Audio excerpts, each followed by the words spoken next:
Hello traders. So first share है हमारा Coromandel international. अगर हम इसे 5 मिनट का टाइम फ्रेम पे देखते हैं तो ये शेयर कंटिन्यूसली हाई राय पे हाई राय लगा रहा है। और अब इसने रिसेंटली अपने ट्रेंड लाइन का ब्रेकआउट दे दिया, बट इसने ऊपर जाने की कोशिश की, बट फिर से वापस नीचे आ चुका है और ये सपोर्ट पे आके रुका हुआ है। तो कल अगर आते ही खुलते ही अगर ये सपोर्ट को ब्रेक करता है, ब्रेक करने के बाद एक पुल बैक लेता है, पुल बैक लेने के बाद एक राइट हैंडल बनाता है। जूम करो कि यहाँ पे जब ये पुल बैक लेगा,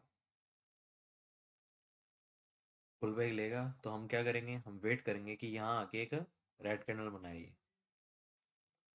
जैसे ही एक रेड कैंडल बनाएगा और उसका लो ब्रेक करेगा, लो ब्रेक करते ही हम इसे शॉर्ट कर देंगे। और प्रीवियस रेड कैंडल के ऊपर हमारा स्टॉप लॉस और मिनिमम 1% का टारगेट।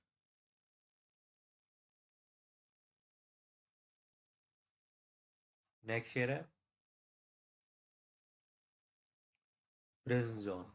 अगर हम इसे 5 मिनट के टाइम फ्रेम पे देखते हैं तो ये शेयर भी कंटिन्यूसली हाई राय पे हाई राय लगा रहा है और इसने अब अपनी ट्रेंड का ब्रेकआउट दे दिया है।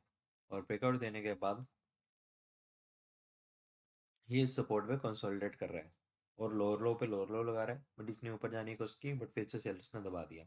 अब ये सपोर्ट पे कंसिस्टेंटली सपोर्ट ले रहा है, तो काफ़ी चांसेस है कि अब ये इसको ब्रेक कर देगा। ब्रेक करने का जैसे ही एक पुल बैक लेगा, पुल बैक लेने के बाद आपको कंडीशन पता ही है कि अब वेट करेंगे कि यहाँ आके एक रेड कैंडल बनाए, और जैसे ही इस रेड कैंडल का लो ब्रेक होगा तो हम इसे शॉर्ट कर देंगे। और प्रीवियस रेड कैंडल के ऊपर हमारा स्टॉप लॉस रहेगा और मिनिमम हम 1% का टारगेट रखेंगे। मैं आपको एग्जांपल दिखा देता हूँ। जैसे कि कल परसों ब्लू स्टार में हुआ था, तो आपको शायद अभी 1% बड़ा लग रहा है। मैं आपको दिखाता हूँ कि कोई एक भी बड़ा नहीं है।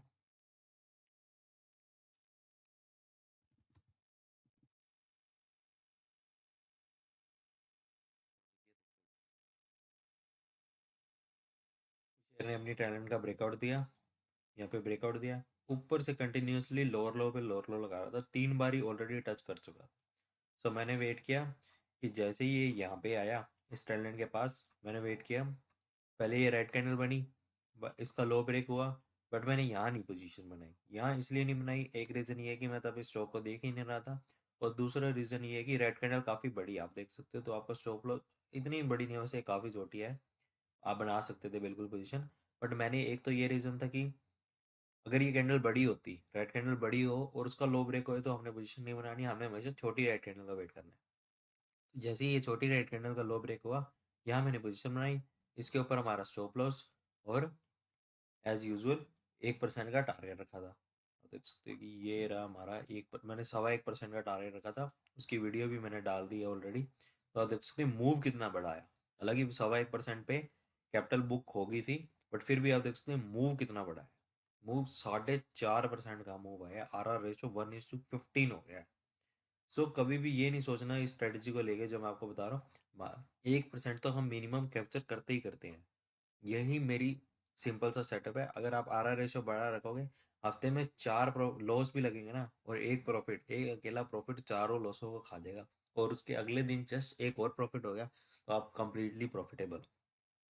अभी मैं आपको P&L, इस हफ्ते की P&L वीडियो भी डालूंगा, और इसमें आप देखना कितने लॉसेस हुए और कितने प्रॉफिट हुए, और हम फिर भी वीकली प्रॉफिटेबल रहे। सो अब नेक्स्ट शेयर पे मूव ऑन करते हैं। नेक्स्ट शेयर है Astra Micro. Astra Micro continuously high राय पे हाई राय लगा रहा है, और इसने अपनी ट्रेंड का ब्रेकआउट दे दिया और ऊपर से कंटिन्यूसली लोअर लो पे लोअर लो लगाने शुरू कर दिए हैं इसने। सो अब ये इस सपोर्ट के पास आके रुका हुआ है। सो जैसे ही कल अगर ये खुलता है और सपोर्ट को ब्रेक करता है, ब्रेक करने के बाद एक पुल बैक लेता है, पुल बैक लेने के बाद आपको कंडीशन पता ही है क्या है। कंडीशन ये है कि यहाँ आगे एक रेड कैंडल बनाए, और जैसे ही इस रेड कैंडल का लो ब्रेक होगा, लो ब्रेक होती है पोजीशन बना लेंगे। प्रीवियस रेड कैंडल के ऊपर हमारा स्टॉप लॉस रहेगा और मिनिमम 1% का टारगेट रखेंगे। नेक्स्ट शेयर है क्रेडिट एक्सेस। अगर हम इसे 5 मिनट के टाइम फ्रेम पे देखते हैं तो ये शेयर भी कंटिन्यूसली हाई राय पे आ रहा है लगा रहा है। इसने ट्रेंड का ब्रेकआउट दे दिया, ऊपर जाने की कोशिश की है, बट ऊपर जा नहीं पाया, वापस से सेल्स ने दबा दिया और इसने आखिर आके अपनी इस सपोर्ट को भी ब्रेक कर दिया। तो अगर यहीं के ही ओपन होता है और यहाँ आके एक रेड कैंडल बनाता है और फिर इस रेड कैंडल का लो ब्रेक करता है, लो ब्रेक करते ही हम पोजीशन बना लेंगे। प्रीवियस रेड कैंडल के ऊपर हमारा स्टॉप लॉस रहेगा और मिनिमम 1% का टारगेट रखेंगे। नेक्स्ट शेयर है स्वैन एनर्जी। स्वैन एनर्जी को अगर हम 5 मिनट के टाइम फ्रेम पे देखते हैं तो ये शेयर भी कंटिन्यूसली हाई राय लगा रहा था और ट्रेंड लाइन को फॉलो कर रहा था। अब रिसेंटली इसने अपने ट्रेंड लाइन का ब्रेकआउट दे दिया और ब्रेकआउट देने के बाद ये इस जोन पे आके रुका हुआ है। तो कल अगर खुलते ही इस सपोर्ट को ब्रेक करता है, ब्रेक करने का पुल बैक लेता है, फिर एक रेड कैंडल बनाता है और उसका लो ब्रेक करता है तो हम इसे शॉर्ट कर देंगे और प्रीवियस रेड कैंडल के ऊपर हमारा स्टॉप लॉस और मिनिमम 1% का टारगेट रखेंगे।